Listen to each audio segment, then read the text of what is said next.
The Cupcake Makerbot is a machine that basically just extrudes plastic in a thin line and is controlled by motors so that it extrudes it exactly where you want it.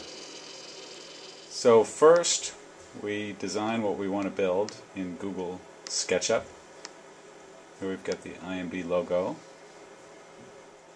Then we take the CAD file and run it through a program called SkineFox. SkineFox slices it into layers, and here we can view the different layers from the bottom up. And it creates the tool head path, which you'll see in a second. And so here it's creating, from the bottom up, a flat base, and then on top of it, the logo for IMD.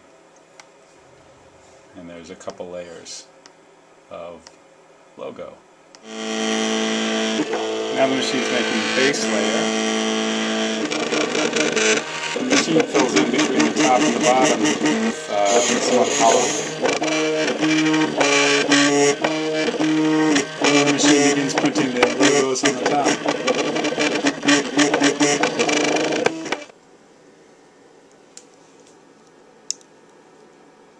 And then with a little bit of paint, we get the finished object.